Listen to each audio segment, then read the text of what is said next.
Hello friends, नमस्कार। आज के वीडियो लेक्चर्स में आज से हम लोग एक नई वीडियो लेक्चर की सीरीज स्टार्ट करने जा रहे हैं which is based on class 11th और क्लास 12th। हम लोग एक नई सीरीज स्टार्ट करने जा रहे हैं आज से वीडियो लेक्चर्स की। इसमें 11th की कोई चैप्टर्स होंगे, कंटेंट्स होंगे, 12th स्टैंडर्ड के कंटेंट्स होंगे। उन कंटेंट्स की हम लोग बात करेंगे जो कंटेंट्स IIT JEE में, IIT ट्रिपल में, UPTU में, NDA में, ये सारे जो कॉम्पिटिटिव एग्जाम्स हैं जो बेस्ड ऑन 12th स्टैंडर्ड है उनमें यूजेज होते हैं। आई होप कोशिश करेंगे हम कि ये सारे कंटेंट्स आपको बहुत अच्छी से डिस्क्राइब करें जिससे कि आप लोगों के कॉन्सेप्ट्स क्लियर हो सके। तो फ्रेंड्स, आज से हम लोग एक बात करते हैं। सबसे पहले हम लोग 11th के एक टॉपिक्स को स्टार्ट करते हैं Which topics name is sets। हम लोग सबसे पहले एक टॉपिक की बात करते हैं। इस टॉपिक का नाम है सेट्स। सबसे पहले बात यह आती है कि भाई सेट है क्या, what is a set. Means definition की बात आती है तो हम लोग कहते हैं, अगर डेफिनेशन की बात करें,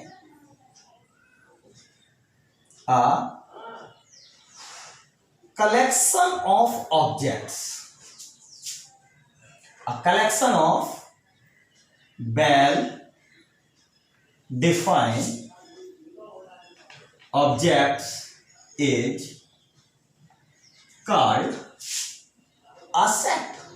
मैंने डेफिनेशन में ये कहा a collection of well defined objects is called a set।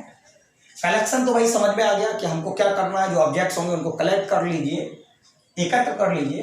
लेकिन ऑब्जेक्ट्स भी समझ में आ गया। ऑब्जेक्ट्स वर्ड मैंने यहाँ पे इसलिए यूज किया, अल्फाबेट भी हो सकता है, न्यूमेरिक वैल्यूज भी हो सकती हैं सेट के अंदर, एनदर और भी कुछ थिंग्स हो सकती है, इसलिए मैंने यहाँ पे वर्ड यूज कर लिया कि भाई ऑब्जेक्ट्स। लेकिन मामला यहाँ पे फंस गया कि हमने कहा जो ऑब्जेक्ट्स हमारे हों वो कैसे ऑब्जेक्ट्स हों, वेल डिफाइंड ऑब्जेक्ट्स हों। तो यहाँ पे थोड़ा सा हम लोग डिस्कस कर लेते हैं कि भाई वेल डिफाइंड ऑब्जेक्ट्स का मतलब क्या है। तो वेल डिफाइंड ऑब्जेक्ट्स का मतलब ये है कि मान लीजिए अगर मैं आपसे एक बात करूं कि मैं आपसे ये कह देता हूं, फॉर एग्जाम्पल अगर हम लोग बात कर लेते हैं A family of rich person, rich person की एक फैमिली है। तो अगर हम इसको देखें और हम आपसे ये कहें ये ऑब्जेक्ट्स हमारा कैसा ऑब्जेक्ट्स है, तो ये वेल डिफाइंड ऑब्जेक्ट्स नहीं है। सिंपली हम इसको ऑब्जेक्ट्स तो कह सकते हैं। फैमिली ऑफ रिच पर्सन से मतलब कलेक्शन तो किया, लेकिन ये जो कलेक्शन है ये कैसा कलेक्शन है, ऑब्जेक्ट्स का कलेक्शन है, वेल डिफाइंड ऑब्जेक्ट्स का कलेक्शन नहीं है। लेकिन मैं यहीं पे अगर ये इंक्लूड कर दूं, हैविंग मोर देन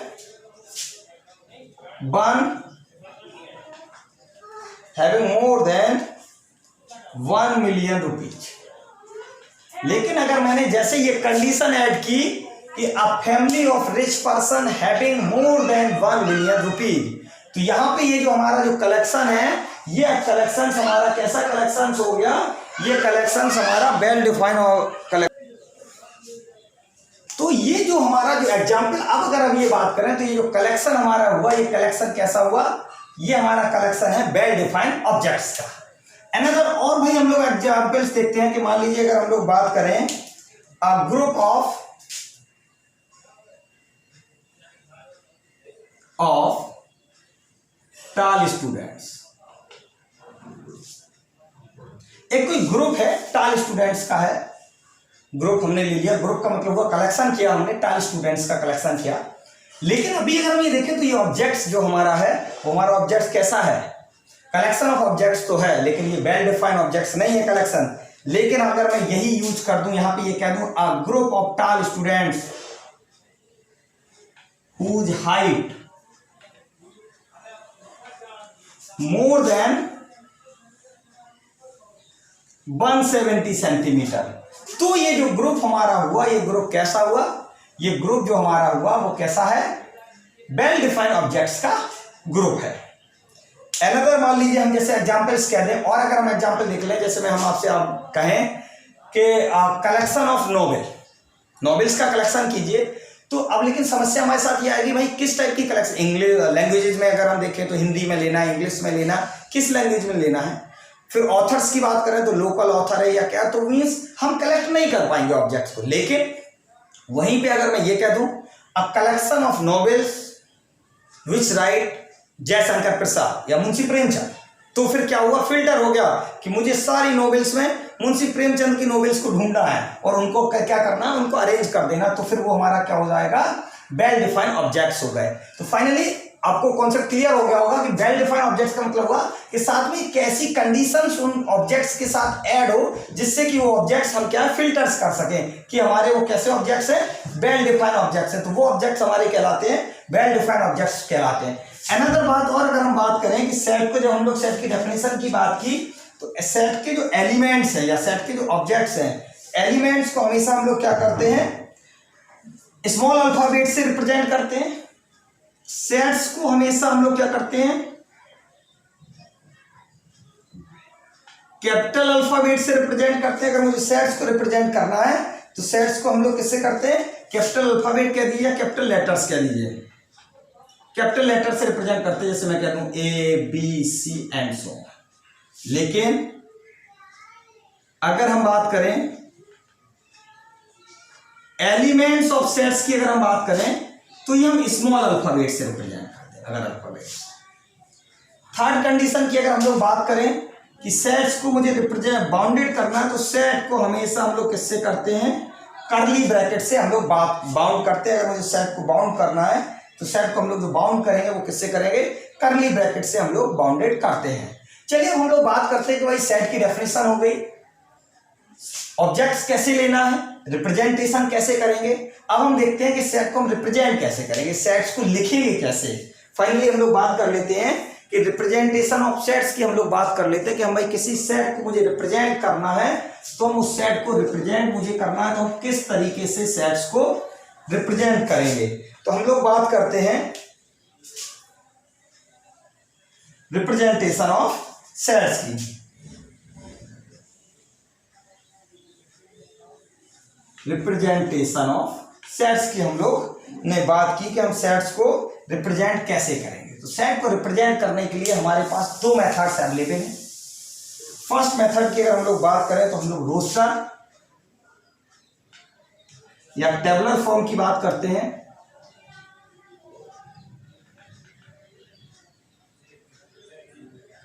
सेकंड की बात करें तो सेकंड हम लोग कहते हैं सेट बिल्डर फॉर्म या रूल मेथड कह देते हैं, रूल और सेट बिल्डर मेथड या सेट बिल्डर। दो तरीके हैं लिखने के, रोस्टर फॉर्म में हम लिख सकते हैं सेट्स को और रूल्स मेथड में भी हम सेट्स को लिख सकते हैं कि हम सेट को किस टाइप से लिखेंगे। तो हम लोग सबसे पहले फर्स्ट मेथड की बात कर लेते हैं, रोस्टर फॉर्म की बात करते हैं कि हम लोग रोस्टर फॉर्म में सेट्स को हम लोग किस टाइप से लिखेंगे। तो हम लोगों ने बात की रोस्टर फॉर्म की कि हम लोग भाई रोस्टर फॉर्म में कैसे लिखेंगे। उसने ये कहा इन दिस फॉर्म बी, या ऐसा कह दीजिए in this form all the elements are listed. सारे एलिमेंट्स को लिस्टेड कर दीजिए, अलग अलग सेपरेट कर दीजिए and separate by the commas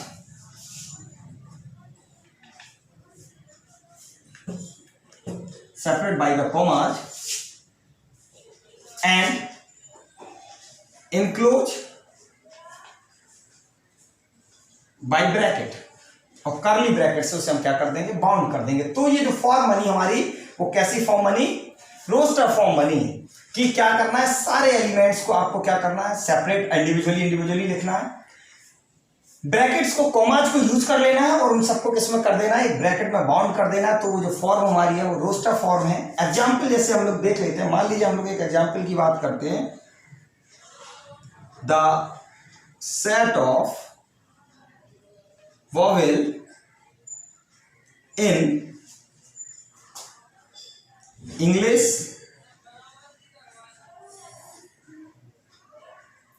alphabet, English alphabet में सेट ऑफ वॉवेल को, मान लीजिए मैंने इस सेट को कैपिटल वी से लिया तो हमने लिखा ए ई आई, कितने वोवेल होते भैया? 5 होते, ए ई आई ओ यू। कॉमा से मैंने उनको सेपरेट किया और इन्वर्टेड और करली ब्रैकेट में बाउंड कर दिया, तो ये हमारा क्या हो गया? सेट हो गया। अब ये सेट का जो तरीका है लिखने का वो हमारा कहलाता है क्या है? रोस्टर फॉर्म है। जैसे अनदर एक एग्जांपल की हम लोग और बात कर लेते हैं कि मान लीजिए मुझे लिखना है मैंने कहा the set of prime factor of 60 के प्राइम फैक्टर्स का सेट है कोई, मान लीजिए मैंने उसको ए सेट दे दिया, तो 60 के फैक्टर्स में हम लोगों ने कहा कि जो प्राइम फैक्टर्स का है, तो मैंने कहा 2 3। भैया प्राइम फैक्टर मतलब कि प्राइम नंबर की अगर हम लोग बात करें तो प्राइम नंबर्स हमारे क्या कहलाते हैं? जो इटसेल्फ डिवाइड हो और 1 से डिवाइड हो, तो वो हमारे क्या कहलाते हैं? प्राइम फैक्टर्स कहलाते हैं। जैसे अनदर एक एग्जांपल हम लोग और देख लेते हैं। मान लीजिए मैं कह दूं the set of all factor of 50 के सारे फैक्टर्स का सेट। मान लीजिए मैंने इस सेट को मैंने ए नाम दे दिया, तो मुझे मिला 1 2 5 10 25 और 50। ये सारे जो फैक्टर्स हैं वो मेरे कैसे फैक्टर्स हैं? 50 के फैक्टर्स हैं। तो हमारा सेट के लिखने का जो तरीका है, ये हमारा ये वाला जो तरीका है, ये हमारा फॉर्म कहलाता है, रोस्टर फॉर्म कहलाता है। किसी भी सेट को अगर हम इस टाइप से उसके सारे एलिमेंट को क्या कर दें? लिस्टेड कर दें, तो वो हमारा जो फॉर्म है वो हमारा फॉर्म कहलाता है, रोस्टर फॉर्म कहलाता है। अनदर एक फॉर्म की और बात करते हैं जिसको हम लोग रूल मेथड्स कहते हैं। सेकंड मेथड की हम लोग बात करते हैं, तो हम लोग कहते हैं रूल मेथड की अगर हम लोग बात करें, सेकंड हमारा है, हम लोगों ने बात की रूल मेथड की। रूल मेथड भैया ये कहता है इन this form all the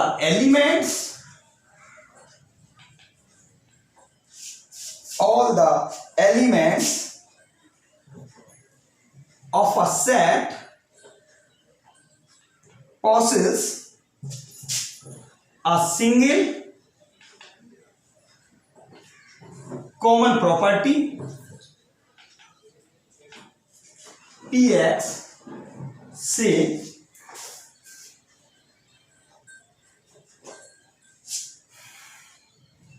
it is denoted by, या इस टाइप से देख लीजिए, इन दिस फॉर्म में हमने ये कहा सारे एलिमेंट्स को प्रोसेस कर दीजिए एक कॉमन प्रॉपर्टी में। मान लीजिए एक जनरल अगर हम बात करें, मींस इस टाइप से लिख दीजिए कोई सेट ए है, तो यहां पे x such that px hold.